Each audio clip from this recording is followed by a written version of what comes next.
All right.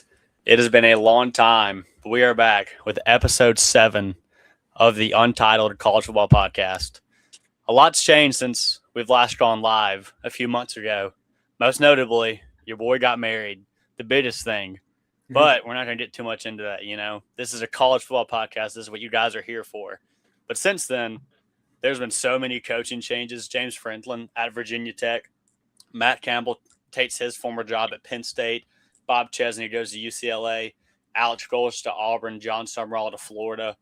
And many, many other, coaching changes in the sport that we saw this past offseason. But, Jacob, how we doing, my man?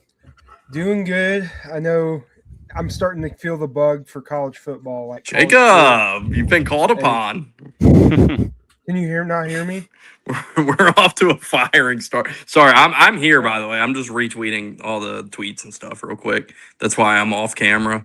You're good, man. But I was making sure I got us some good promo out here but yeah, to get Jacob, going. I can hear you. What'd you say? Oh, you can hear. Okay. Oh, let me hop off then real quick. It's something with mine. Okay. But as I was saying, I'm excited. I'm starting to get that itch back for college football. You get in the summer months after college football ends, NBA's over. Really, the only thing on is, unless you're a baseball or NASCAR fan, there isn't a whole lot on. Yeah. Although we got the World Cup going on right now, but I'm not really a huge soccer guy. So, where the greatest soccer player of all time played in Auburn, by the way. Yeah. I want to throw that out there. Subtle flex.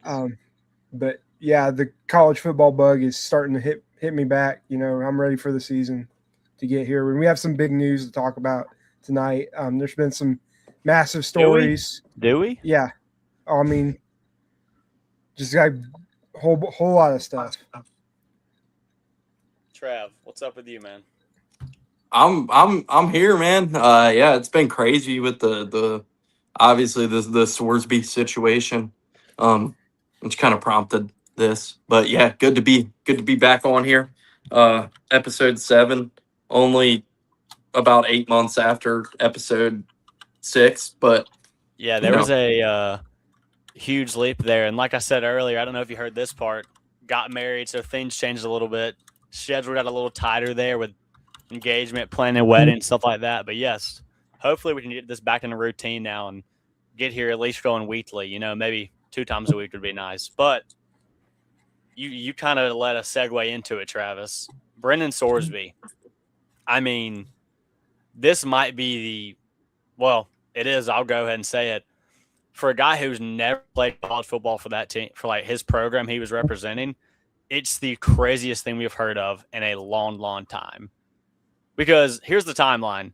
True freshman at Indiana, right? Bets on his own team. More than that, goes to a baseball game and is betting on like every single individual pitch. Like, it was put in the case. He bet over $90,000 on 9,000 different bets. Just ridiculous. So he does that, right? Doesn't get caught. Transfers to Cincinnati. Was a really, really good quarterback for them, obviously. Ends up transferring to Texas Tech for obvious reasons. Better chance to go to the NFL, more money.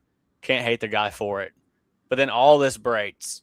And allegedly, Texas Tech didn't know at this time. So what are y'all, before we get into this in the debate and the discourse, what are y'all initial thoughts on the Brendan Sorsby stuff? I mean, it's just a crazy story all around. You're not, even if you bet on not your team, I mean, you're suspended. We've seen it in previous cases. Hunter Deckers at Iowa State. You've seen it with, there's been players that have been found out after they've graduated. The Alabama State basketball. Yeah, I was about to mention happened like right around the same time as this. But it's the fact that he was betting on his own team and just like betting everywhere. Like, it wasn't just a small amount. Like, I'm gonna throw $10 on something. He was gambling insane amounts of money. Like basically NIL payment level type of money. Yeah, no, definitely. It was one of the craziest things I've seen in the sport. And I mean, years before this, whenever guys bet on their own team in college football, you knew their career was over. That's any sport. Yeah, I mean, you've seen it with Pete Rose. It's just something you don't do. It's a part of the integrity of the game, like the foundation. It's one of the big no-nos in sports that you just don't do. What's up, Matt? Hey, gang. We're just talking the Brendan Sorsby stuff. I'm sure you have a lot to say about this. I mean, we're talking about NBA players who go into federal prison. Yeah, for this kind of what's his name? Terry Rozier. Tim Dunn, he served 90 days for this in jail in 2006. So almost destroyed the NBA. Yes, very much so. But yeah, go ahead, Jacob. One player on the Colts got caught doing it, and he got kicked off. Somehow he got a second chance with the Eagles, I believe, but he was. Can we get names? I forget his name. Oh, goodness! I don't want to have the listeners Google. Yeah, you have to Google. Your listeners are going to have to Google this. I do remember who Jacob's talking about, but I don't remember the name either. Yeah, he was more of like a bench when we player. do the NBA mock draft, and Braden Smith will be the second pick in the draft. I need Isaiah Rodgers. Isaiah Rodgers. Oh yeah. Oh, there's a name I haven't heard in a while. Yeah, that was a throwback. That's one I haven't heard in a minute. Yeah. Which way? But yes, with the Sorsby stuff though, Matt, go ahead. You have the floor. We've all kind of touched on it a little bit, but this is your turn. Well, for starters here, I mean, in all seriousness with Sorsby, I actually feel Brendan Sorsby is being mistreated. I think he is getting the shaft. There's a take. Yeah, there is a take. First of all, I actually started to feel bad for Brendan Sorsby. Brendan Sorsby did not break the law. You might be the first person I've ever heard say, I feel bad for him. He can't play college football because he did all this, and he's a degenerate gambler. But I genuinely, I do not think he committed a crime of any kind or anything. If I was his representation in court, I feel as if he would be pretty clean of any wrongdoing recently. But this is a Cincinnati, and it's not a Texas Tech issue. And Texas Tech has been brutally mistreated through the mud. I feel very bad for Tech and for Sorsby. So, yeah, I mean, it sucks for Tech because now they're shit out of luck without a quarterback or anything. So, I mean, they still have Will Hammond. I'm about to say Will Hammond was wallet. Yeah. That. No, that's the part that's forgotten in all this is we could. Why are we acting like Brendan Sorsby is the greatest quarterback to ever grace a college football field? They're following me. He was just okay at Indiana, and he was just okay at Cincinnati. It's not like Brendan Sorsby is the definition of okay. Yeah. The problem is his value has been super inflated because of how much money Tech's paying him, and because of the scandal itself. So people are starting to say how many wins is Brendan Sorsby worth? Well, that's what I was saying is that's the part in all this that I've gotten where everybody's like, oh, Texas Tech season is over now. It's what? Why are we acting like this guy's the greatest? Did Will Hammond not come in the game on the road against Utah last year and blow their doors off? I was just about to say that. He led a game-winning drive, no? Well, they destroyed them. They won 34-10. What am I remembering? Will Hammond had a game-winning drive, I feel like. That was Arizona State, I believe. Yeah, he had the ASU drive. Okay. But other than that, Will Hammond's hurt. Will Hammond is recovering from injury. Baron Morton was terrible in that Utah game last year. Terrible. Yeah, and they went remember that in the playoffs for a reason. Remember that Utah game? I think it was scoreless right before halftime, and Morton had thrown 2 picks, and they put Will Hammond in, and shelled Utah in that game. So if you looked at Texas Tech's roster, they still, hands down, even without Brendan Sorsby, have the best roster in the Big 12. They're still the favorites. They're still the front runners. This changes nothing. No, it doesn't change anything as far as the Big 12 scenery is concerned. It might open the door for someone else to step in, but as for the Big 12, it doesn't change anything based on that. I think the real conversation, like I've heard way too much of the this has just saved college football as we know it and everything else, and that I feel like is a little much. And Well, yeah, because nothing said like nothing. College Go ahead, football. Travis. Well, yeah, I agree with what Matt's saying there. That like I don't think anything was saved because like nothing was resolved here. Like so, like nothing is stopping the same situation from happening with somebody else a week from now. Like no rules and guidelines and like protocols that we know will be like nothing is stopped. Like if Sam Levitt gets busted for the same thing next week, nothing's stopping LSU from getting a judge in Louisiana to do the exact same thing. Which we just saw. Happen. Like, yeah. Well, hold up. Well, here's the thing, though, we're not realizing. Like, I feel like this is kind of going under the radar in this whole discussion. The Big 12 yesterday filed a lawsuit against Texas Tech for this reason. I feel like that's a lot of the reason that Brendan Sorsby, the announcement happened yesterday, because it was a mutual agreement between Texas Tech and Brendan Sorsby that, hey, it's better right now for everybody if we just cut bait and call it like it is. And that's why he's heading to the NFL supplemental draft. That was enough of a deterrent for Texas Tech. Like, there's nothing that's saying that's going to be enough of a deterrent for anybody else. Deterrent for Arkansas. But hold up. South Carolina to save Shane Beamer's job. I think it set a precedent, though, of like, hey, if another program does it in a different conference, this is the recipe to combat it.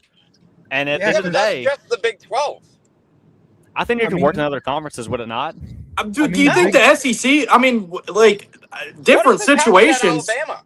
Yeah, that's what I was about to say. Like if it happened the SEC at Bama, Greg Byrne is not taking no for an answer. Like, I mean, he might have to if Sankey shows up. Are we being real? Like, I know it's Bama. I know they're a big brand, but there's still other big brands in the SEC. It's not just Bama and everybody else anymore. If Saban was there still, maybe, but he's gone. Yeah, but Greg Sankey did kind of like roll over in the whole Bediako thing last year. Yes, he was not the last line of defense. Yeah, but also I feel like that's different. Yes, the Bediako thing was ridiculous, but let's say, for example, that Keelan Russell, their current quarterback, which, again, he's not. I'm choosing this as an example because he's their current quarterback, or allegedly is going to be the starter. If it gets shown that he was betting on 9,000 different games and spent over $90,000 on betting on Alabama and other sports, he's probably gone too, because the SEC will be like, we're just not going to do this. And while the NCAA did lose in court, one of the mandates they were going to have for Texas Tech, I read, was that they were going to be kept out of the Big 12 title game, even if they went 12-0. Yeah. And so, like, I think it didn't save the sport or anything, but it helped set a precedent of, hey, we're going to push back. We're going to push back. I lost sound. I'll be back. What's up? You lost sound. Travis. Well, anyway, we can talk about this still, but like, I feel like we're on the same page because I saw you nodding your head in agreement with me. Like, how do you feel? I feel like the Big 12 was like, that was the camel straw that Texas Tech just backed down, because they were like, at that point, they were like, we're not losing our dignity as an athletic program over a player like Sorsby. You know, like, it'd be one thing if I'm trying to think of a scenario where that they wouldn't back down, but I'm not really getting that in this scenario. It was not just the Big 12; other conferences had influenced as well. But yeah, I think Oklahoma's AD, I believe. Was it AD or AG? Attorney General. Attorney General. Thank you. Yeah, he spoke out about this, and he said something in Texas Tech about it, and that's a completely different conference. I know Michigan was gonna, like, they were planning on backing out of like a volleyball match with Texas Tech. That's new, or that story dropped yesterday as well. So, see, but the debate here is, go ahead, Travis. I was gonna say I'd love to wait for Matt to get back in here because I'd love to press him more on some of this stuff. Because like what this comes down to is like across every sport, whether it's a professional sport, a college sport, like whatever. If you bet on your team, you're done. That is the standard that has been set. And like that is the one line, the one red line that you cannot cross, because like you're putting the entire integrity of the sport at risk at that point when you cross that line. And that's the one red line that there's a reason that Pete Rose, the all-time hit leader in Major League Baseball, is still not in the Hall of Fame. Might never be, because this is the standard that has been set in every sport. That this is the one line, and there's a lot of lines that get crossed and a lot of different things. Like, look at Georgia's entire football program, but this is the one line when you're talking about the integrity of the sport that cannot be crossed.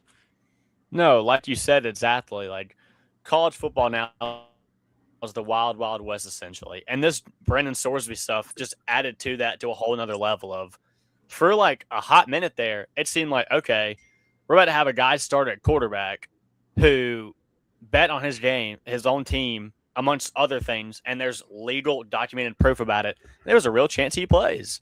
Like, that's where we're at in college football. And like, that's why we're having this debate about, did it save college football? Maybe saved isn't the right word, but it's daggone better than the alternative of him playing a full season and there being no punishments against Texas Tech. I mean, it set a line, at least. It set a sort of a line. You don't cross over this line, or else you're going to be in trouble. Like, just from like a whole athletic perspective. And like, the thing that bothers me most about this is like Texas Tech being like, oh, we don't care about outside opinion. We don't care about any of that. Then they drop a 22-minute video explaining why you shouldn't be mad at them. Did anybody actually watch that? I did not, but I was listening to Josh Pate, and that's essentially what he said it was. Hey, don't be mad at us. Like, because like the initial reaction of Texas Tech's AD was basically like, we're just going to ignore it. That didn't happen. Was essentially what they were going for as an AD and hoping no one else would notice. Like, that's basically the vibe I gathered from everything I saw. Yeah, I mean, and in this whole thing, I don't blame Tech, like, initially, because how would you know that Brendan Sorsby did this as a true freshman? Yeah. I mean, unless he revealed it to you, there's no way they knew that. I blame Tech if you have, like, for this whole thing, like, and this is, like, what Matt was trying to say, and, like, at the end of the day, it's like, he did this. Like, all you got to do is be like, we don't care. You're not playing here. Yeah, like, that's it. Yeah. You're done. Like, that's numerous like coaches to act like to I mean, it's the same thing people said about Alabama and the Bediako situation, like, where you're like, oh, you can't blame Alabama, you can't blame NATO. It's like, yeah, you can. You can just not do this. You can just be like, no, this is the rule. Like, you did this. Sorry, you're not playing here. Like, that's it. Like, what I was saying I didn't blame Tech for is the initial going to the portal and getting Brendan Sorsby, unless they knew about it at that point. Because if they knew about it at that point, then that's on them. They're just as guilty as he is. Well, and that's the only reason all this came out is because Cincinnati was in an NIL dispute with him. Yeah. And they're Cincinnati knew about this seemingly like while he was there, and it's like Cincinnati has dodged any criticism in this, that they knew about this while he was there, and then like nobody's gotten mad at Cincinnati in this whole thing. Yeah, Cincinnati has caught zero strays, and I haven't seen that part as well I saw the NIL dispute, but I didn't know that it could potentially be about this and them knowing he was gambling at Indiana. And, just putting one and one together, who's to say he didn't continue that behavior while he was at Cincinnati? Oh, he probably did. Because, this stuff got reported, like, while he was at Cincinnati. It was, like, Prize Picks or whatever, like, reported to them, like, hey, we got someone, and, like, Cincinnati swept it under the rug, and then they got mad at him that they got in an NIL dispute and decided to throw this all out there because they were mad he left and owed them money and whatever, or broke his contract and whatever, and pretty much threw all this mud out there that they had. So it's like Cincinnati's not an innocent victim in any of this either. I'm shocked that they've dodged the Tech's taken all the bullets, and rightfully so, but Cincinnati deserves to take quite a few as well. I mean, I think this is kind of a lesson, though. If you're young out there and you're watching this, I think part of the reason Cincinnati hasn't taken any of the damage is because they've said nothing about it. You've heard nothing on their end, but Texas Tech has came out and said, This is a young man who made a mistake, which I'm not faulting him. We all have our flaws. I mean, I'm the last person to make fun of anybody for betting on sports. Let's be real. But also, I'm not a college athlete, so there's a little disparity there. But at the same time, with Tech, it's the way they handled it, I believe. The 22-minute video, the hiring of the judge, who is a double alumni from Texas Tech. It's like if you ever had a true notion of making this a fair fight with NCAA, that would have happened, and it didn't happen from the get-go. So go ahead. I just wanted to say too, like the defense and all this that I'm most tired of seeing is like, oh well, ESPN is DraftKings up on their thing, and like that is I'm so sick of hearing people make that argument. That is the dumbest argument I've ever heard. There's well, ESPN advertises gambling, so hey, they're not playing in the games. Yeah, they're active. Well, for the most part, some of these announcers and people who we see on TV definitely have their bias, like of who they prefer, who they graduated or where they graduated from, and who they want to win, right? But at the end of the day, if I'm watching the game and Kirk Herbstreit has a parlay, who am I to care? If he's not outwardly out there rooting for a team and it's not egregious, who am I to care? Be like if you're watching a game whatever sport and they have the Bud Light banners all over the arena, and somebody comes out to play stumbling drunk, and you're like, oh well, they shouldn't advertise beer. Maybe he would come out drunk. I mean, it's the dumbest argument that people make. I am so sick of hearing that. Well, I think the reason they're having to make that argument is for the lack of good arguments. It's that's I just had to make sure that I got my proper shot at that argument, because oh man, am I so sick of hearing that. I mean, there's a genuine people I know personally that don't even watch college football could even tell you where Lubbock is on a map. Or hey, what's going on in Texas Tech? It's what's up with this? I saw this on Facebook. I saw this on Instagram. This is the biggest college football story since when? The Reggie Bush saga? Probably Lane Kiffin last year. I mean, that was huge. Don't get me wrong with him flirting with LSU, Ole Miss, Florida, and all those schools and everything. But people I knew personally who weren't college football people didn't know much about the Lane Kiffin saga. People I know personally that the same people really are asking me, hey, what's wrong with Texas Tech? What's up with? I've seen this trending about this guy gambling or something. This is obviously this is a massive story, but the fact that the people who are not even casuals, below that, people that don't even love college football or watch the sport ever, don't know anything about it, are talking about this. This is one of the biggest stories of all time, and the guy never played a snap for them. It's just insane. You also had Sharon Moore last fall as well. That was a pretty big one. That was a big one, but I still think this is a bigger story. Yeah. It's close. Whenever there's a limelight of gambling, it's okay, this gets all the major attention because money's involved. But all the time you hear about coaches cheating on their wives. That's a normal thing in sports. It's in part of the coach's culture almost. You see this often. The only few times you see gambling, especially in college football, this is the most recent one that actually mattered. And this is kind of a segue I wanted to talk about in the same Brendan Sorsby conversation. If he was a random cornerback who transferred from UNLV, who was going to be a third string guy that got caught doing all this, Texas Tech in no way, form, or fashion makes the fuss that they did over Brendan Sorsby.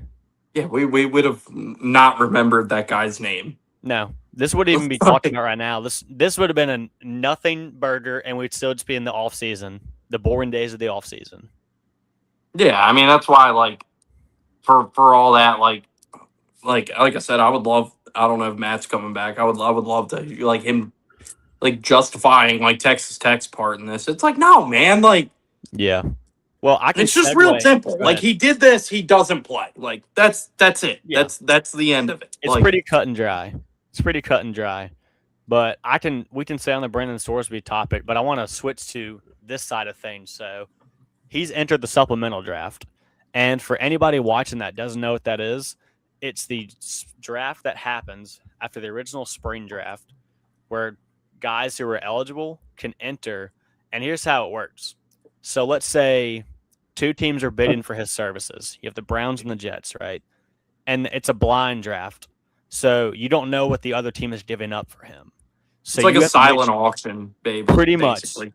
You have to give up the highest round pick and hope that it sticks. Because before all this stuff dropped and he was flirting with the NFL or flirting with going back to college, he was viewed as a second or third round pick. And obviously now, with the gambling stuff, that's impacted his draft stock. But at the same time, with the way this draft system works, I have a feeling there's going to be a team that goes to his pro day that's on June 10th, by the way. Or no, excuse me. That is on July 10th in Texas. That's going to overpay for him. Because let's think about it. If you're the Jets, would you rather trot out Brendan Sorsby week 1 or Geno Smith? Probably Geno Smith. I mean, at this point, would you? After all this? Like, are you, like, if you're an NFL team after all this, are you rolling Brendan Sorsby out as your, not to even mention, like, beyond all this gambling stuff and, like, this serious, like mental health stuff, but, like, in all this, like, him going to rehab and stuff, like, they, like, said, like, he's diagnosed with, like, severe anxiety and suffers from, like, panic attacks and stuff, and, like, that's, like, and like I said, like, that's all, like, real stuff, and, like, I feel for anybody struggling with that, but, like, if you're, like, an NFL team, and, like, it's, like, like, is that a guy, like, that, like, you're trusting, like, with the keys to your franchise with those issues going on? Like, there's a lot of baggage he's going to have to sort through. And, like, whatever team brings him in, it's going to be a huge distraction in camp. And I mean, we know how, I mean, we saw Shedeur Sanders fall to the 5th round in the draft because, and, like, he didn't even do anything wrong. He just, like, he had the crime of, like, having a famous dad. And he fell to the 5th round because of that, because, like, teams just didn't want the distraction. And, like, that's good. A lot of teams are going to pass on Sorsby for, like, that same reason. Well, that's kind of my point, though. But, like, if you're a quarterback needy team like the Jets, the Browns, the Cardinals, the Dolphins, someone like that, if you can give up because of what he's worth now, because of the gambling issue, if you can give up a 6th round pick for Brendan Sorsby, or a 5th round pick even, there's going to be a team that can talk themselves into that. I don't know. Yeah, that's what I think it'll be. I think it'll be like a 5th, 6th round pick, but, like, I don't think he's starting week 1 for anybody. It depends where he goes. It really does, because there's some really bad quarterback situations right now. But also, what hurts him, and the reason he'll probably go 5th or 6th round the supplemental draft, or, like, not go because it's not a real draft, but whatever team will give up their pick. And, I wanted to explain this. For anyone watching that doesn't know what it is, like the supplemental draft, well, let's say the Browns this year give up a 5th round for Sorsby and add to that quarterback room. Would be crazy, by the way. Shedeur, Dylan Gabriel, Taylor Green, plus Brendan Sorsby. Kenny Pickett. Yeah, Kenny Pickett, too. Deshaun Watson. And Deshaun Watson, good Lord. The Browns 15 quarterback room. Dorian Thompson-Robinson. Yeah. DTR still in there? Yeah. God, why they I believe it's Deshaun, Shedeur, Gabriel, Pickett, and DTR are all in there right now. I thought Gabriel got waived or something. No, he's somebody. Who'd they drafted somebody too? It was Taylor Green, Arkansas. Taylor Green, yeah. So they have 6 quarterbacks right now. Yeah. So he's probably not going to the Browns, but it's the Browns. I will never put it past them to do something crazy like that. Yeah. But point being, so if you give up a 5th rounder for Brendan Sorsby this year, that counts to your 5th rounder next year. So a team is really going to have to sell themselves on, hey, this was a one-time flash-in-the-pan event. He's getting the help he needs. He's going to be okay with his anxiety. All this is going to be over and dealt with. Like, I don't think it's that crazy a team can talk themselves into the talent, because he was projected to be a 2nd-round pick. But also what hurts him is next year's quarterback class, on paper, is projected to be very, very good. Well, yeah, teams have already, like, drafted quarterbacks in this past draft, and then, like, are saving assets for next year's class where people are excited about a lot of those quarterbacks. And it's like, that's why, like, nobody's, like, he will not, like, it'll be a 5th or a 6th round pick. Like, nobody's giving up, like, a real, like a real high asset for this guy. Like there's not a chance. Like you bring this guy in, like there's obviously a lot of baggage there. So yeah, I don't think, and I don't even think he's that good anyway. Like that's a part of this, and then like anybody, like I watched the guy play plenty of times at Cincinnati last. Like I don't think the guy's that good. Like, I mean, I don't think he's bad. I don't think he's elite. I think he's like Jacob said and Matt said, he's just okay. Yeah, he's okay, and it's like, is that if you're an NFL team after all this? Like, that's who you want to roll the dice on? Yeah, exactly.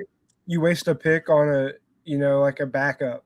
Because I just alluded to Shedeur Sanders, but it's like Shedeur Sanders was like viewed as like a first or second round talent and fell to the 5th round because teams were just like, no, like the extraness. Yeah, the distractions, and it's like, and he did, like I said, like we're comparing because he didn't even do anything wrong. He just had a famous dad and a last name that people recognize, and teams didn't want to deal with the drama around him. And now it's like he didn't even do anything wrong. We're talking about a guy that had all this baggage that does have actual problems that did do a lot wrong. Like, yeah, and Shedeur's a much better QB than Brendan Sorsby. Like no doubt. Like, oh, did you say Shedeur's better? Yeah, than Sorsby. Obviously, yeah. Yeah. I thought you said the opposite for a second. I was like, I thought you said Sorsby was better than Sanders. I was like, okay, well, that's another debate we can have right now. But I'm trying to wait on Matt to get in here before we flip over from the Brendan Sorsby talk, because we've talked about it for like 31 minutes now. We've made a longer video than Texas Tech did talking about it. Look at us. Yeah. Who'd have thought? Yeah, who knows if he's coming back. All right, we'll just get into the rapid fire stuff. Are y'all ready for that? Let's do it. Okay, Jacob, do you want to lead us off your team you're irrationally high on and a brief description? Rationally high on. Let me Purdue. No. The Boilermakers. Not at all. Jacob, would you like the floor for a minute to talk about Purdue's athletic director situation? Please be my guest. Hallelujah. He's gone. Finally. Well, not officially yet, but very soon he will be gone. So why were you an avid hater? He is, ever since he only made one good hire, Jeff Brom, but that was given to him on a silver platter pretty much. He's just not done anything pretty much, and he just is there.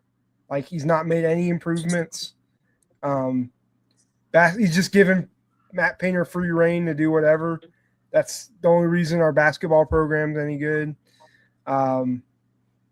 He's just one of those guys that just is there. Like, he's like a lame duck pretty much.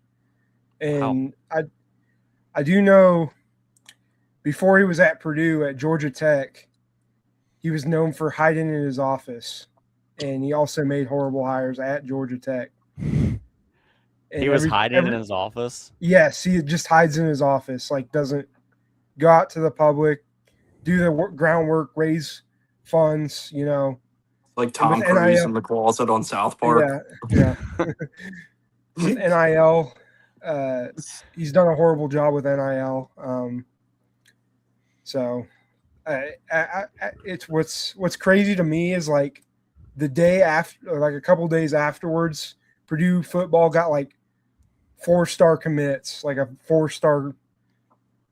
So wait, let me get this straight. You're telling me the 4-star commit was holding off till the AD was fired? I'm guessing there was like a lot of NIL donations after he retired. Okay. So you think he was retired? You think he was pushed out? Yes. Because also Purdue's former president went to Northwestern, and Mitch Daniels came back on an interim basis. So I'm kind of thinking there's a connection there. So. Oh, before we get into our rapid fire stuff, Jacob, you recently went to Eugene. Tell us a little bit about that. That was an experience. Got to go on the field at Oregon, explore Autzen Stadium. We were how'd you manage that? Like that was my next question. How? Did you get in touch with Dan? Like called up Dan Lanning? One of my friend's moms, he's friends with our other friend, that family. So she came to with us to Eugene, and she just started talking to some like athletic trainer. No, he was a ticketing guy for the Oregon Ducks, and he let us in the stadium. He's just like, sure. Yeah. He just gave us a tour. Yeah. Did you see any of their 74 uniforms? I did not see the uniforms. They did have a trophy area. I think they had like Marcus Mariota's like rings and stuff in there. Rings from like what? Or like bowl trophies or whatever. I was about to say he never. Yeah, I think they had Heisman. I don't know if they had the Heisman in there or not. Because I want to add, Oregon's never won a national title, so there's no rings to be had. Sad. Yeah. But very cool stadium. I'd like to go back there for a game someday. No, as much as I hate on Oregon, I do want to go visit their stadium. Autzen seems like a blast. Yeah. Are you going to go when they play Purdue? And if you do, can we get a redo of the Auburn-Purdue picture? Oh, yeah. The 66-7. Yeah, the 66-7. Gosh, can we pull that picture up, please? Can somebody... I know my friends. I can't do it. Gosh, I wish I had it on my friends probably all have that on speed dial. Dude, that is like one of the funniest pictures I've ever seen in my life. And I sent that just as a joke because it was funny. I was like, it's hilarious. Take the piss out of it. All right, so rapid fire. Are y'all ready now, Jacob? Mm-hmm. I'm ready. All right. Yeah, I'm ready. Team you're irrationally high on. Jacob, you can start. Irrationally high on. You know what? Give me an irrationally high. Give me Virginia Tech with James Franklin. Year one. Yes, I think they'll be a good team. Like I feel like they'll be a contender in the ACC for sure. Okay, Travis. I'm go a little off the board with mine, but mine is like just thinking as like a dark horse, like conference championship playoff contender. I was looking at UCF. They got like Frost is like for whatever reason, like he does better there than he does anywhere else, and it's like he's back there. They returned some production. They have like a whole new offensive line. They got the quarterback from James Madison, whose name I can't remember, but obviously a guy with playoff experience now. And they have, I believe, the easiest strength schedule in the Big 12. Like they have BYU at home. They don't play Texas Tech. I think their toughest game all year is like a week 1 game. They go on the road to play Pitt, and that's like their toughest matchup all year. Like FPI wise, which can always change, obviously. But I think a lot of things. I mean, we know the Big 12 is wide open, and we see teams pop up from out of nowhere in the Big 12 and go on runs, and a lot of that's how the schedule plays out. And I think UCF's in a good spot. I think they got, I believe, all 5 spots on the offensive line. They got like pretty good transfers, and the quarterback. Who's the quarterback from James Madison? He played in the playoff last year. Alonzo Barrett III. Thank you. Yeah, he's at UCF. So, yeah, I don't know. The Big 12 is always kind of like a crapshoot, and I think UCF's one. Like they could sneak up, surprise some people, end up in a Big 12 title game this year if they take advantage of a soft schedule and then get there. You never know. So I think UCF would be my dark horse playoff pick team. I wouldn't say irrationally because I feel like I have some good rationalization. So yeah, but yeah, I mean, to kind of piggyback off that a little bit, this is a program that has been down, but does have somewhat of a history they went and got one of the coaches I liked in this portal cycle, or coaching cycle, I should say. I think you know who I'm going to say here. Bob Chesney at UCLA. No, I thought you were going Gators.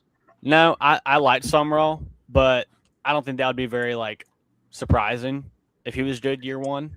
I think Summerall's a very good coach. But UCLA, look, I understand they're in the Big Ten. However, Bob Chesney, he may not be exactly Kurt Sidnetti, but there's a lot of similarities there. And I'm looking at UCLA's schedule. At Cal, that's winnable. Versus San Diego State, winnable. Purdue at home, winnable. Sorry, Jacob. At Maryland, winnable. At Oregon, loss. Wisconsin, winnable. Michigan State, winnable. Nevada, winnable. At Minnesota, winnable. Illinois, probably a loss. Brett Bielema has them playing good ball. At Michigan, Kyle Whittingham, probably a loss. And then versus USC at home. 8-4 is a real opportunity for them, for the Bruins. I mean, if we look down later this year and they're 8-4, 9-3, if they're the right 9-3 with the right 9 wins, they could be one of those teams who sneaks into a playoff spot that we don't see, that no one's talking about right now. And I don't hate it. Nico started playing good ball at the end of last year. Yeah, too. Year 2 Nico under the Bruins with Bob Chesney. He's talented, obviously. He has all the physical intangibles. He is the former 5-star. And if anyone's able to get out of him, Josh Heupel couldn't, but he's also a great quarterback coach. That's not a diss to Josh Heupel. It just didn't work at Tennessee for whatever reason. But this might exactly be what Nico needs. I think we could look back on this and be like, man, we should have talked about Bob Chesney more. Because me and you talked about this, Travis. When Auburn's looking for the next head coach, I was like, look, he may not be a culture fit. He's not a guy from the South. He's never really coached in the South. But I was like, I think he would nail it at Auburn. When UCLA hired him, I was like, that's a good hire. I think he's going to be a guy at UCLA with them being in the Big Ten. And, they have the money to compete. Am I wrong? I feel like them being a California school have not really. Yeah. Mick Cronin would definitely tell you otherwise. Yeah. But the thing is, we saw it this past year, and Indiana has money for sure. But if you build the right roster, then obviously you can make some noise and get into the playoffs. So I'm a believer in Bob Chesney long term. They may not make the playoffs this year, but that's a team this year that I see being sneaky, that comes out of nowhere and gives team fits. If they go to at Oregon in week 5 and keep, I think, even competitive in year 1 under Bob Chesney, that's the bat signal of, hey, there could be something here. So that's my team I'm irrationally high on is UCLA. I like Bob Chesney a lot. We'll see how he does, though. But anyway, next topic. Dark horse Heisman candidate. I'll start this one off. If y'all are good with that. Yeah, you go ahead, because I did not prepare for this question. Okay, I got it. Drew Mestemaker, former North Texas quarterback, current Oklahoma State quarterback, followed his head coach, Eric Morris, to Oklahoma State, where he was second in the nation in passing touchdowns, and he led FBS with passing yards. Now he's at a bigger stage. If Oklahoma State in the Big 12, because you always see in the Big 12, these teams that come out of nowhere, and with the Texas Tech recent news about Brendan Sorsby, I think that closes the gap for some of these teams that maybe aren't as good talent, top to bottom wise on the roster. If they have an elite quarterback, that can be the difference right there. Because no diss to Will Hammond, I think he'll do good at Texas Tech. I think he's a solid starter for them. But we know in a lot of these games, the difference is who you have at quarterback. We saw it in the national title. Indiana won because they had Fernando Mendoza, and that was the reason why. Mm-hmm. If you switch quarterbacks, Miami wins that game. Miami beats Indiana as your 2025 national, or 2025 national champion. So we obviously, no-brainer, we know quarterback play is huge. And also, a good way to measure if a coach is a player coach and a guy who gets respect in the locker room, see how many guys follow him when he enters the portal or gets a new job if they get offered. See how many guys from his former school come with him. Because Hugh Freeze at Liberty, when he got hired at Auburn almost none of his guys followed him to Auburn. And that was pretty telling. And we saw how that tenure went. Looked at Indiana. When Kurt Sidnetti left James Madison, he brought a lot of the right guys to Indiana with him. And they won immediately. So, mine is Drew Messamaker at Oklahoma State. I think he's a dark horse, and I personally will be putting a little bit of money on that one. Just as I feel like it's a good enough long shot that you can make some bread off of it if it were to hit. But I was going to say the same. Drew Messamaker. I mean, yeah. I was kind of going to tie them in with the dark horse team too. Like, I feel like Eric Morris was my coaching favorite of like the up and coming coaches that were like, you know, the John Summerall, Ryan Silverfield, that class of coach. I feel like Eric Morris was the best of those. No love for Alex Golesh? I mean, Golesh is good.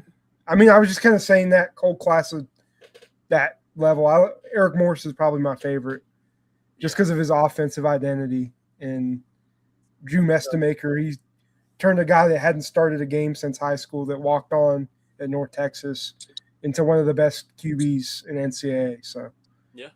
So you're saying that if tomorrow, let's say all these coaches are back in the coaching cycle again, or let's rewind a year. Let's say Purdue's actively looking for a coach, right? You would take him over anybody else?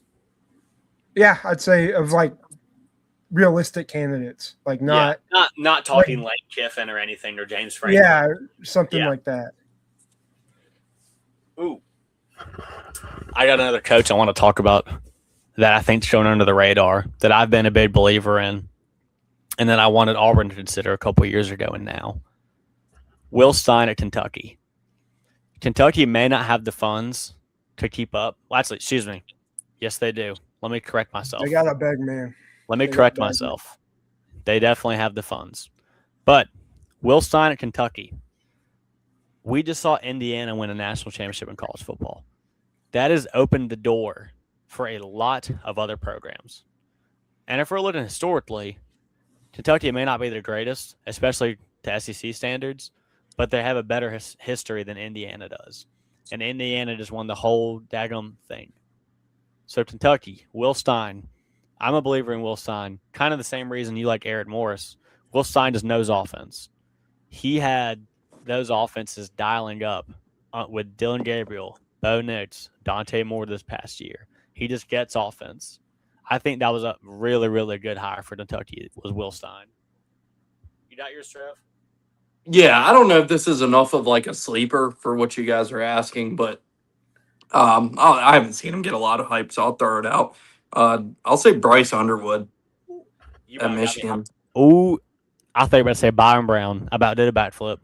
No. I ain't going that far yet. But yeah, I'll go with Bryce Underwood. Like, obviously, like they got, I'd say, a lot more stability and better coaching in that program now with Whittingham there. It's a fair take. All the other stuff aside, just great hire. Like Michigan ends up with like one of the best hires of this cycle with Whittingham there. And despite all the nonsense that was going on. I mean, he was the number one quarterback out of high school, and he was a true freshman last year. And like we know, like dysfunctional system. Yeah, he was a true freshman, and he showed some flashes. And like now, like he gets year two. Like it's a new system he'll have to learn, but like he's back at Michigan. Like, yeah, he was the number one quarterback out of high school. I could see him taking a big step forward and being in that mix this year. And to go into a little bit of why I'm what could also agree with that and be like a Bryce Underwood believer. It feels like a lot of last year. I watched every Michigan game, right? I watched every snap Bryce Underwood played. It feels like a lot of last year. There was times when Sharon Moore tried to make him something that he's not. Bryce Underwood is not a pocket passer. And that's okay. That's not his game. You need to get him out on the run, let him be creative, use his legs, and be an athlete. Because when he's on the field, there's a lot of times he's the best athlete on the field. Don't take away his best part of his game, the mobility. And I feel like that was taken away a lot last year. And I feel like Kyle Whittingham is smart enough as a coach to let him utilize that part of his game. Yeah, they're not going to play that same style you saw under Harbaugh that like that Sharon offense, like that pro style, like ground and pound offense where like we saw obviously like JJ McCarthy look incredible in that We're gonna offense. run the Like, ball, play action pass, and keep everything in the pocket, and let our quarterback be a decision maker and read defenses. That's not Bryce Underwood's game. It's yeah, not. and I mean we've seen like some of the offenses Utah's had under Whittingham. Like they're gonna spread it out. They're like, I mean, yeah, like how can you forget that Rose Bowl? The Ohio State one that they ended up losing, but like we know, like I mean, obviously like I'm sure playing in the Big Ten, like he will adjust his style a little bit, but like yeah, you're gonna see a lot more of I'd say like an explosive version of Michigan under Kyle Whittingham than what you've seen in the Harbaugh tree. I'll call it like. At least this version of the Harbaugh tree, obviously, like they tried to go to the spread there for a few years with Shea Patterson and that stuff, and it didn't work. And they went back to that style. Yeah, and they went back to the like run the ball, win it in the trenches stuff with Jim Harbaugh or with Jim after 2020, and it worked. They won a national championship and won 3 Big Ten titles in a row. But yeah, we're gonna see a new style of Michigan football. With Whittingham, and I think it's going to be great for Bryce Underwood's skill set. And it's like, yeah, like you said, like last year, like they basically, for lack of a better term, it was like they neutered him and like didn't get to like you didn't really get to see what he's capable of. And it's like, yeah, this guy was the number 1 5-star QB prospect out of high school for a reason. If you have a stallion, let it run. You don't muzzle a stallion. Just one question. Was Alex Smith in the Heisman race when Kyle Whittingham was coach at Utah? I think he was in the top 10. I don't think he was in New York or anything. It was Urban Meyer, the coach then. That was Urban. Was it Urban? Urban? Yeah, that was Urban. Okay. But Smith was there his first year and second year. Yeah. All right, so any other comments we got for any more dark horse Heisman contenders? Nah, not that I have off the top of my head right now. Yeah. Okay. Most overrated team. Who wants to go first? Most overrated. I'll let Travis take it. Travis, you go first. I'm doing something real quick. Okay. Let me think. Most overrated team. Is Tennessee in the top 25? I'm looking right now at ESPN's power rankings. Yeah, let me look at the top 25. Tennessee is currently number 18. It might have to be them for me. They do Tennessee.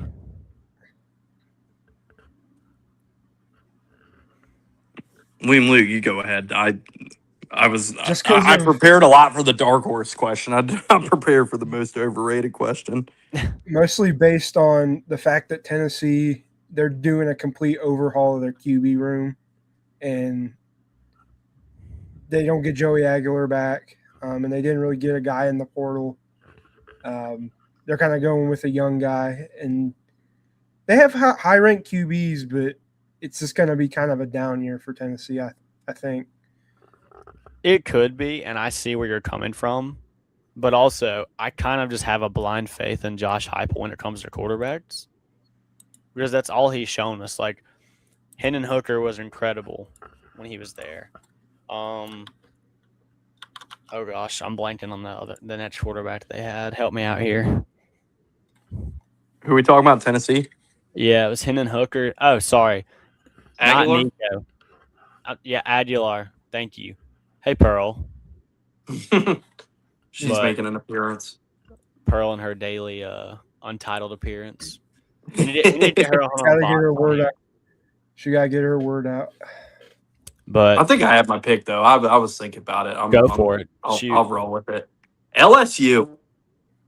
On a scale of, like, all this stuff with Lane and like they're going into this year with the mindset of like national championship or bust. And like we're talking about a coach who has never coached in a playoff game, never won a conference title,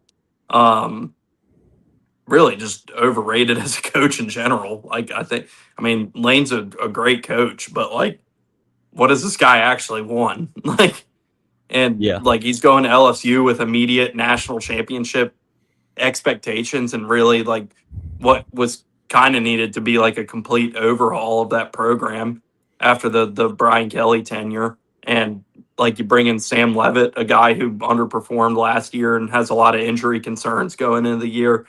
And like that's like your big, huge bit. Like, I don't know. I could just like it's year one for Lane there. Like I could easily see that ending up like 8-4. And everybody's like, oh, Lane's just going to go there and walk to a national championship. It's like, let's slow down a little bit. So I'll say LSU. Now, what perfect timing. What perfect timing. But no. This is the best timing that I was just shitting on LSU, and then here comes Matt. Here comes Matt. I can't wait. I hope he heard that. But yeah, to kind of touch on what you said about LSU, like that's one I considered. And like you said, Lane has not coached in a playoff game since he's been a head coach at Ole Miss or FAU, anywhere he's ever been. He's never coached. Are you just laughing then about Matt's reaction right now? Oh, we lost him. I think Matt forcibly removed Travis. Yeah. Matt came into the stream and just ended it. He raged. He's still the other. They're both in the studio. We gotta let him in. Hold up. There's Travis. Dude, did Matt just kick you out? What happened? I don't know. My thing went down. He just texted me. What'd he say? He said in now. I was like try again. It says he's in the studio. Says 4 people. Or no, 3 people. There he is. People. He just popped up on mine. Oh my gosh. Jeez. What are you in? Are you in a washing machine? Like no, I'm in my car. I just turned my air conditioning down. Matt, William Luke asked who's the most overrated team you think going into this season, and I said LSU. So I mean, I don't agree with you. I think that's fair to say because I definitely think they're getting a lot of hype for obvious reasons. I don't think they are. I think that team's stacked, and they're going to be a playoff team and should, on paper, they should compete for and win the conference. I think the most overrated team going into the season, putting me on the spot. I got you Indiana. If you're not ready. I got you. I'm going to pander to Jacob. I'm going to say Indiana. Oh, okay. He's daunted. How are you still daunted? You cannot still be daunted in the year of our Lord 2026? So, like, okay? So, like, are they going to go undefeated? Like, probably? Okay. So, look at the schedule for one. The schedule is much tougher this year than it was last year. We're just guaranteeing that Josh Hoover is going to be Fernando Mendoza type, and then there's a ton of hype around like Nick Marsh and how he's going to translate into that offense. They lost a lot of guys. Like the NFL has taken a lot of Indiana's talent, and if Kirk Cignetti has that headset on, I am not daunted. Like I think that's fair. I think that this is like I'm not. I certainly do not want to be daunted either. But I do think that given the schedule this year, it's going to be a little harder than it was last year. They got Michigan on there. I think Ohio State's on there this year. So I have the schedule pulled up. Can y'all see that? No. We cannot. Oh, hold on. I'm adding it. There we go. There you go. All right, so here you go. Still can't see it. North Texas. That's a win. Mm-hmm. Right? I mean, we all can agree that's a win. Yes. Okay. Howard. loss. You're not getting points for that. And yeah. Yeah. All right, so we can all agree they're undefeated through Nebraska, right? Look at that non-conference schedule. North Texas. What are we doing? Yeah, that's Kirk Cignetti has like perfected the way to get 4 wins, even if they suck. Like they're going be bowl eligible every year he's there because of this non-conference. Why can't Purdue get with the schedule? Get rid of all these freaking Notre Dame. Cancel the series with Notre Dame. Go play Indiana State, Illinois State. Okay, I mean, dude, they might not have a touchdown scored on them through those first 5 games. Like, that's crazy. Like, North Texas, Howard, Western Kentucky, Northwestern, Rutgers. Like, okay, so that's 5-0 right there. Yeah, like, I mean, and North Texas just lost their quarterback and head coach, as we just were talking about earlier. But like Nebraska, could we see like? I mean, that's the first one that's like a real game. Like that game could be like, Indiana's probably up maybe like 10-7 in the first quarter or something, and Nebraska's giving them a game, kind of like. Then they win like 52-13, and we're like, okay.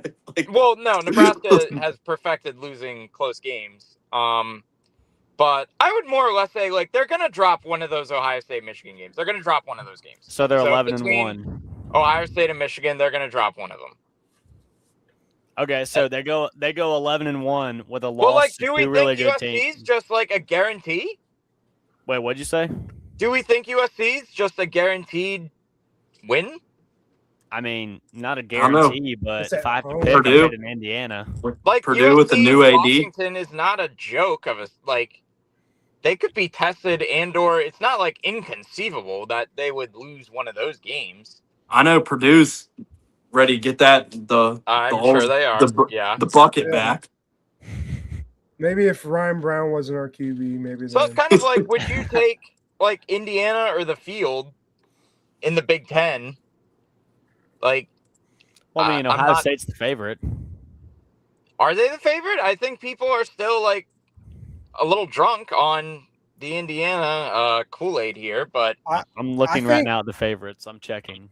I think Indiana had the best portal class out of anybody this offseason. Like, as an objective observer, I'm like, dang, you can't beat them, Yeah, them and LSU, I think, cleaned up in the portal the best. Them getting Nick Marsh and that. Who's the other receiver they got? Nick Marsh and his gold cleats. Yeah. And they got another receiver that's like, it's going to be like impossible to stop them. All right, Matt, here you go. The current odds to win the Big Ten is Ohio State plus 180, Indiana plus 250. That's actually kind of surprising. I mean, Ohio State should be favored. I mean, yeah. But, like, Michigan's stacked. If Kyle Whittingham can, put together good staff there that has continuity, and Bryce Underwood's just waiting to be coached. We were talking about him earlier. Coaching a year ago. Dude, you missed it. We were talking about it. They misused him last year so wrong. They used him in all the wrong ways and what he needs to be. Yeah. That was, the whole Michigan team really was. Yeah. They were good defensively, but yeah, it was bad otherwise. Offense was borderline unwatchable. So yeah, I would say I'm sure the over/under for Indiana's win total is 10.5 on the season. I would guess. I don't know. So I don't know. Crazy for Matt, like most overrated team, and Matt's like, oh, they're gonna go 11-1, but Well, I just think the way people are talking about them now, they're just like, well, Indiana's just a shoo-in to, and I'm like, I'm not ready for that yet. I'm not there with that. Mendoza was unbelievably good last year, and I don't think it's unfair to say Mendoza was the reason they won the national championship. They obviously didn't really need him to get there, but to win the thing, he kind of dragged them there at the end of that game. And so I don't know. I would say that I could see a potential. Is Charlie Becker still there? No. Yes. Wait, is he? Yeah, he is. Oh, I'll say about Elijah Surratt. They also bring back the offensive tackle. Yeah. What's his? I forget his name. But he's high on NFL mock drafts. Hey, we got a question for you in the comment actually, Jacob. Yeah. From Noah White. Yes, He said, would you rather endure Kurt Sidnetti and Indiana win the next 5 championships, or endure Tennessee beating Purdue in the Natty in basketball? That's so easy. I'd rather Kirk Cincinnati winning 5 championships in a row. I mean, that's fine. I don't give a shit about football. He's absolutely not lying. Like, that's definitely how all Purdue fans are thinking. I mean, they're basketball people. Once they lose, if Purdue loses basketball, they lose basketball, that school might as well fold. Yeah, I mean, I'd rather win a championship. If they lose basketball, they're just going to have to fake another moon landing. I wouldn't want to lose a championship. Yeah, I mean, I'd take watching Kirk Cincinnati win 5 titles and just be Alabama Part 2 all over again. What percentage of the Indiana fan base would still trade all this football success for basketball instead? 70%. It's got to be I would say 90. A large number. 90 plus. 90 plus easily. It's so funny when you think of Michigan winning a national title in basketball last year and Indiana winning one in football, and those fan bases would easily be want to trade. Yeah. I mean, there was 10 people that were Indiana football fans before Kirk Cincinnati. 10. And that's putting it. It was the dudes with their shirts off and the top deck. Yeah. They were the only ones. Yeah. Jacob, you gotta feel good. You gotta feel good for those guys, though, right? I mean, they had a good year. As long as you are a Notre Dame fan that became an Indiana fan suddenly. Was there a lot of those, Jacob? Oh yeah, there was a lot of those. The only schedule easier than Indiana's is the Notre Dame schedule. That's a joke, also. They at least play Miami. That's they play. They got the Miami game, and then the rest is nothing. We can pull that before we get into my most overrated team for the next year. We can pull that Notre Dame schedule up if you want to, Travis. I'm still screen sharing. Yeah, let's do it. All right, so Wisconsin, Rice, Michigan State, Purdue, North Carolina, Stanford, BYU, Navy, Miami, Boston College, SMU, and Syracuse. You got to play Bill. So let's just go over this also. How many true road games they have? 3, seriously, right? Do they have any? Where's the BYU game? I don't know. There's no way they're going there. That game has to be in Vegas or something. I'm looking it up. Where are they playing Purdue? Are they playing Purdue at Purdue? Yeah, at Ross 8. Jacob's already got his tickets. No, I don't. Well, it's in Provo. Really? That could be dicey then. Bunch of Catholics going into Mormon country. That could be interesting. But they're gonna beat them probably. Most likely, yeah. I just don't see I mean, that Wisconsin one's what, Lambeau, right? Yeah. I mean, that's still probably going to be a Notre Dame home game, even if it's in Lambeau. All these that fan base travels. Yeah. Yeah, they're not going to see much of a road slate, but yeah. So I can't really call them overrated if they, have a guaranteed 10 wins on the schedule. My next one, or okay, who wants to go next with the overrated team? Everybody's gone, right? Except for me. Yeah, be you. All right, Travis, will you pull up the schedule? Oh, yeah. Who we got? The Miami Hurricanes. They lost a lot on the offensive line. They lost both their top sack guys in Ruben Bain Jr. and Akeem Mesidor. I think we see a step back. Now, obviously, their schedule is probably just as easy as Notre Dame's, if not easier. I mean, at Clemson's going to be tough. At Notre Dame's going to be tough, obviously. But outside of that, it's okay, they mostly can sleepwalk and go 10-2. Which is what they did last year. Yes. But I feel like they're due for regression still. And it may not show in the regular season. But, for example, if they were to make the playoff this year, upcoming year, I think they would get boat raced. They just don't have the dogs in the trenches they did last year.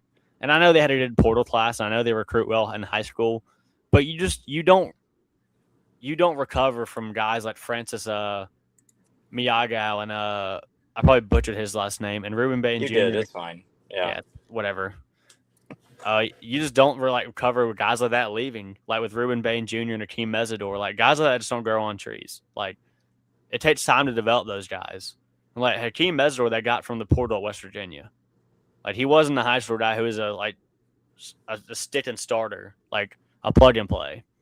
So I think Miami. He's also like 26 years old. Yeah, he was 26 when he was about to turn 26 when he was drafted, which is insane. Let me look at exactly when his birthday is. So, like, you want me to leave the schedule up, or you can for a little bit? So for like overrated though, like because their regular season should be pretty identical to what they had last year. Yeah, but I think the level of play is going to go down. Like, I don't think they're going to be as good as this year's team. Like, I don't think they're going to make a run of the national title like they did. I mean, offensively, they still have Tony. Yeah. They got better at quarterback, as far as I'm concerned. Carson Beck. Darian Mintz is better. Sure, I'll give you that. The receivers are still strong. Like, they might not be able to pound the ball as well as they did last year, but yeah, they'll still be good. I mean, good. They might not make the national champion, but like, think of all the circumstances it took for them to make the national championship. You know, like exactly. They needed Marcel Reed, like, couldn't throw a forward pass. That's my point. So they're due for regression. They had a lot go their way. I don't like either of your overrated picks, you, William, Luke, and Matt, because both of your overrated picks are like, these teams went to the national championship last year, and I don't think they're going to go to the national championship again. Is that really overrated for either of them? I think they're going to drop 2 games in the regular season. I think that, I think Indiana's going to drop 2. I think they're going to drop Ohio State and Michigan. I mean, to kind of defend my take with Miami, I can still think they're overrated and not pick them to lose some of these games. Like, do you think they make the playoff? I don't think they're going to be as good as this year, so I'll say no. Because they narrowly made it this year. That's true. So I'm going to say no. Probably shouldn't have made it, but... But, like, well, they're going to make the playoff because they're going to win the ACC, no? I mean, I don't know. The ACC champ didn't make it last year. Yeah. That is true. If they go 7-5, they're not getting in. Yeah. Yeah, 7-5 Duke. It was Duke, right? Yeah, because Darian Mensah was there. He was a quarterback, and they played Virginia. But, I mean, no, we could look back on this in a year, and then Miami is in the ACC title, and they blow out whoever they play against. Like, and I could be, okay, I was wrong. Like, Mario Cristobal has them rolling, and obviously Miami's easy to recruit to because it's in the heart of Florida, and just Florida has talent out the wazoo. You put us on spot, so I'll put you on the spot. Me? Mr. Host. Okay. So who do you like in the ACC to knock them off then? It'd have to be Clemson, right? I mean, nobody else is really like up there. Who else would it be? I see Matt's making a face. Matt. I mean, Louisville and SMU got him. Yeah. Jeff Brom. Did they not play? I don't think they play Louisville this year. I mean, if you think the Virginia Tech Nittany Lions are going to get going quick, like they could be formidable. That's Jacob's opinion. I mean, it's not at Lane Stadium though, so I think Cal is. Yeah. I'm not saying they're going to win it, but Cal's one that could be a sleeper. Like Tosh Lupoy is their head coach, so therefore I'm out. For those reasons, I'm out. Yeah. I mean, but like if we're looking at the ACC, outside of Miami, it's probably going to be SMU or Louisville. That's probably the Belichick. Juice picked to win the ACC because we did these picks. I got to see who he picked to win the ACC so I can maybe learn a few things here. I mean, Bill Belichick. Juve picked Miami. Well, yeah. I mean, like, if it's not going to be Miami, like, Juve's ACC. Juve had 11-1 Miami, 10-2 SMU, 10-2 Pitt, 9-3 NC State. Not a chance. Yeah, so that was exciting. Pull up the ACC odds roll. I hate the ACC. I got you. Like, The ACC hates the ACC, so it's just pure chaos. Like the ACC Miami wishes they could- weren't in the conference. Miami could easily drop one and like be out of the championship game randomly. You know, I mean, is Virginia like? Did they bring a lot of guys back? Like, Chandler Morris cannot possibly have more eligibility. I think he's done. Come on. Come on. Who is the quarterback at Virginia? Tell me it is not Chandler Morris. You can He pull is I got the Yeah. odds via ESPN. I'm Let's still see. sharing my screen. let's see what we got. So it's Miami and literally everybody else. Huge gap. That is a huge gap, yes. Bo Prabilia is at Virginia now. Okay, well, thank goodness, because Bo, Pribula. yeah. How many weeks into the season does it take Norvell to get fired on this ACC subject? Oh, They can't afford it. So however long until they get the money. Yeah, his buyout's like what, 58 million? They can't it's top afford it. 5 in the sport. Yeah. I mean, that's what stopped him last year from firing him was that buyout. Yeah.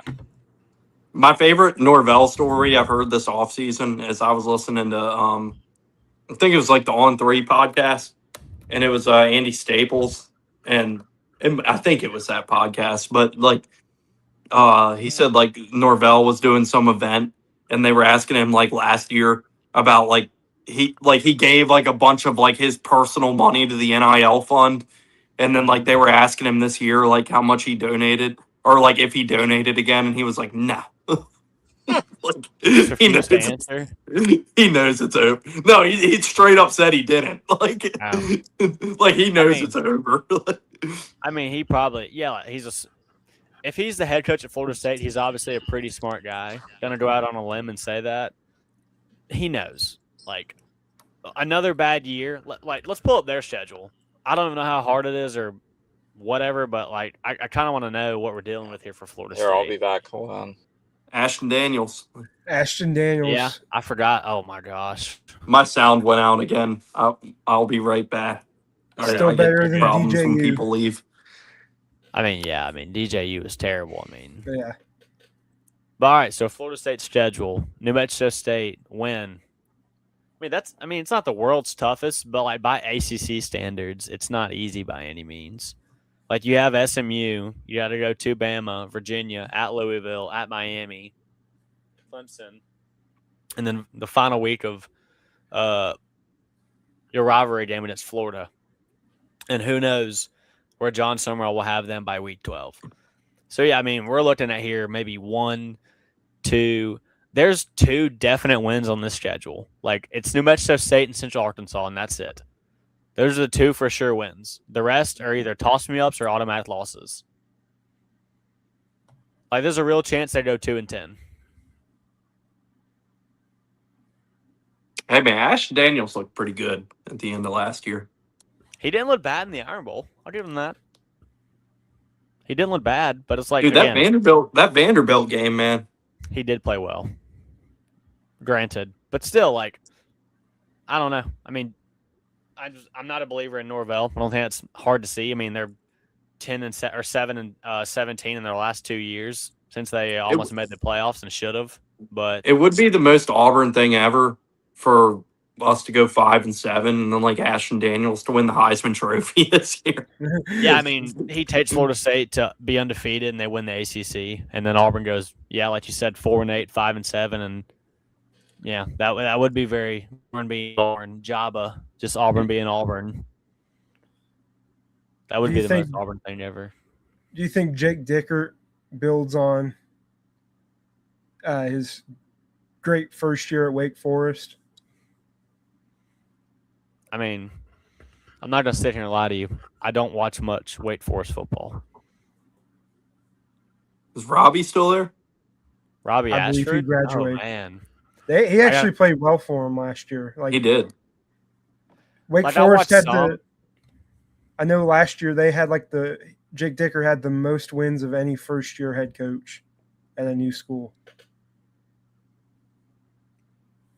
All right, so you're asking if you think they keep it going this year. Yeah. Well, I got their schedule if you want to pull it up for us, Travis. I was just wondering, while we're talking about the ACC, I just thought about it. All right, so Akron, win. At Purdue, Jacob, I'll let you call it. It's 50-50, depending on if Ryan Brown throws 5 turnovers. Okay. Versus Miami, probably a loss.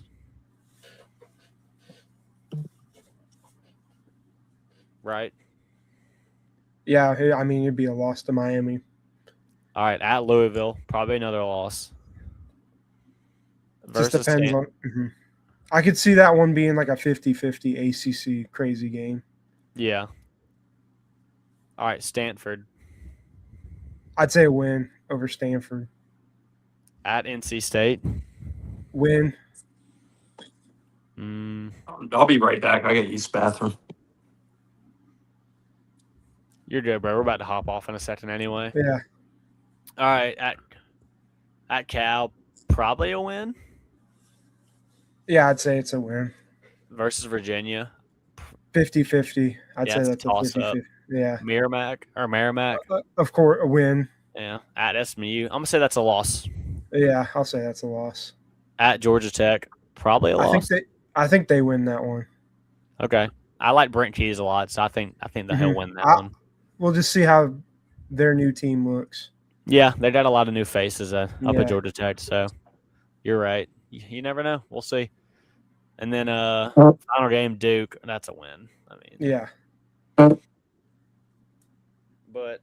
I'm gonna wait for them, and then we'll probably do a sign off and let y'all shout out where to follow y'all and any other places to watch y'all at, and wait for them. But I know I do have one thing I want to talk about before we get off. Okay. The 2 new teams to FBS, North Dakota State and Sacramento State. Yeah. Dude, that North Dakota State, that's crazy that the way that went down. I mean, they paid a lot of money to get into the Mountain West. I'm coming. Hold on. We'd hear Travis in the background. That's who we're waiting on, and potentially Matt, depending. But also, they didn't make the FBS, but they're in the FCS. West Florida and Pensacola. Yeah. They just moved up after winning like 10 national titles at the D2 level. Very similar to North Alabama. Hopefully they don't have the same arc where they enter D1 and just fall off the face of the map or like the earth. But you got any final I'll tell you what, man. Go ahead. Final thoughts. Dude, Dynasty looks sick. Dynasty? On 27. I'm hyped. I'm excited about the coaching carousel being normal. Like they beefed up Dynasty a lot. Actual normal again. What we got? Well, like another month before 27 comes out? Something like that. But the mode I've been playing a bunch recently is Road to Glory.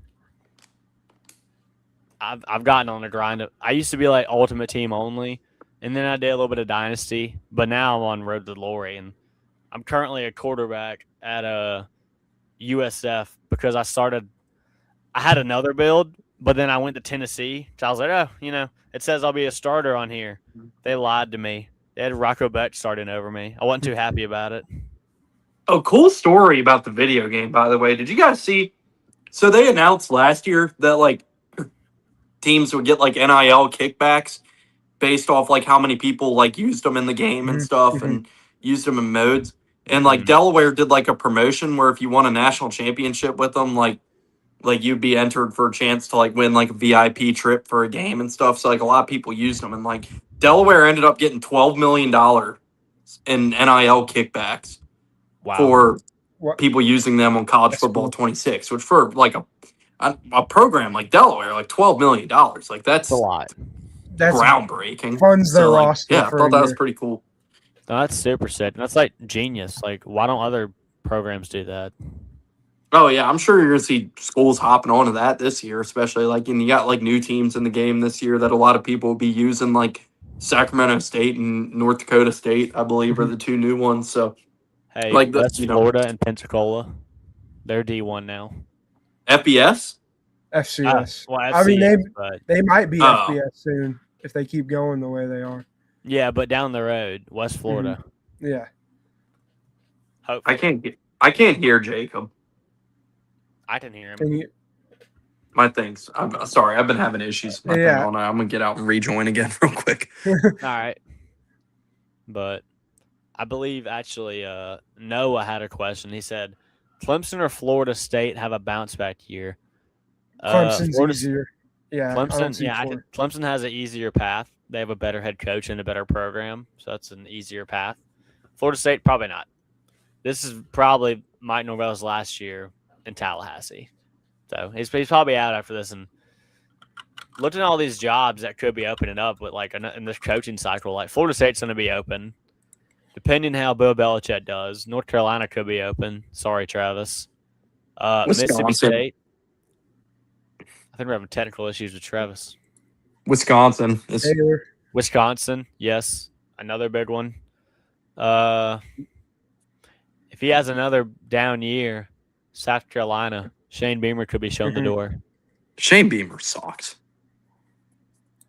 It's before we sign off, there's such a weird case South Carolina is because we're 2 years removed, not even, where they won 9 games. Lenore Sellers looked promising. Dylan Stewart did as well.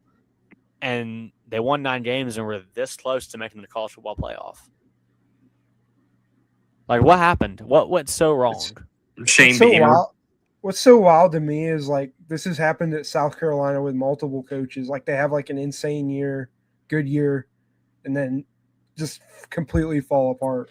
Flash in the pan. Yeah. No substance. Yeah. Yeah, they were daunted. But any other thoughts before we sign off? Hold on one second. Travis is dealing with technical issues, so we're trying to stay patient with him. No, I'm in. I don't have technical issues. I just had to do something real quick. Oh, well, we just can't see your screen is why I said that. Oh, there you go. Yeah. I was off the screen. I'm here now. Jacob, Travis, y'all got anything? Good to be back. Yep, good to be back. Hopefully we can come back before the season, talk some more ball. I mean, yeah, like I alluded to, kind of intro into the pod, it would be nice to have this as a weekly thing where we find a day to do it. And ideally, to build this thing up, we'd have a set schedule of, hey, we're going to go live every Tuesday at this time. So I know we have jobs and outside stuff and life gets in the way sometimes. But it would be nice to have a tentative schedule of, hey, to let people know we'll be live at this time on this day. Find us here at Set Tater Media. Like, just to make things kind of grow a little bit. But yeah, definitely once the season starts, like, we should be able to do that. Yeah, I mean, for sure. But like off-season content's big too, and that's growing more every single day with the portal and stuff like the Brendan Sorsby news breaking. We're gonna see more stuff that's prominent like that happen in the realm of college football. But yeah, like they said, it's really good to be back. I miss doing this, like just chatting ball and talking with the boys. Like, it's always such a good time, and I want to build this thing up and see this thing take off, guys. So I really think it has the potential to. But y'all have any final thoughts before we sign off? Well, this has been episode 7 of the Untitled College Football Podcast. Thank you guys for tuning in. And if it's on YouTube here, don't forget to subscribe on Twitter, like, repost, share on everything. And you can see beside our names, we have all our ats on Twitter. Go ahead and go give us a follow. Go follow Set Tater Media as well. And Travis, he has One Shining Podcast. It's a college basketball. One Shining Recap. One Shining Recap podcast he has. And he talks college hoops over there. Some great stuff. I tune in all the time, but I'm on there a bunch, especially this upcoming college basketball season. I want to get more into it and be on the pod a little more. And hey, we might have some content coming out of there soon. We've been talking about some stuff. And he also has we haven't hammered down a date yet, but mock draft this weekend. Yeah, NBA draft would be Tuesday. lit. So that would be fun. That would be very, very fun. Jacob's going to take Braden Smith, 2nd overall. Like, I'm not planning on Matt's going doing to take that. Darrell Peterson, number 1. Yeah. But we can save all that for one shining recap because we know the debate you and Matt have about that. But also, it's rows 1 through 9, right? 1 through 10. 1 through 10. Rows 1 through 10. They have their NASCAR podcast, and I saw y'all put a tweet out today, so go follow them over there because they're going to start kicking out more content soon here. So we're just trying to build things up here. I'm trying to shout out other podcasts and stuff we got what I think about it. Is there anything I'm forgetting? State of the Bucks making a return anytime soon. I'm planning on it. I just need to sit down and record an episode. There you go.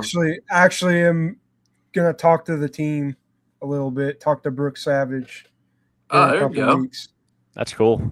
Not on the podcast, but just like we're having like the team party or whatever, like a fan event. So cool, man. Try to get him on the pod, dude. Yeah, I need to get him back on. But that's all I got. If y'all are good, I'll sign us off and let's get off of here. All good. Well, it has been episode 7 of the Untitled College Football podcast, and I appreciate all y'all tuning in and listening, and y'all have a blessed night. See ya.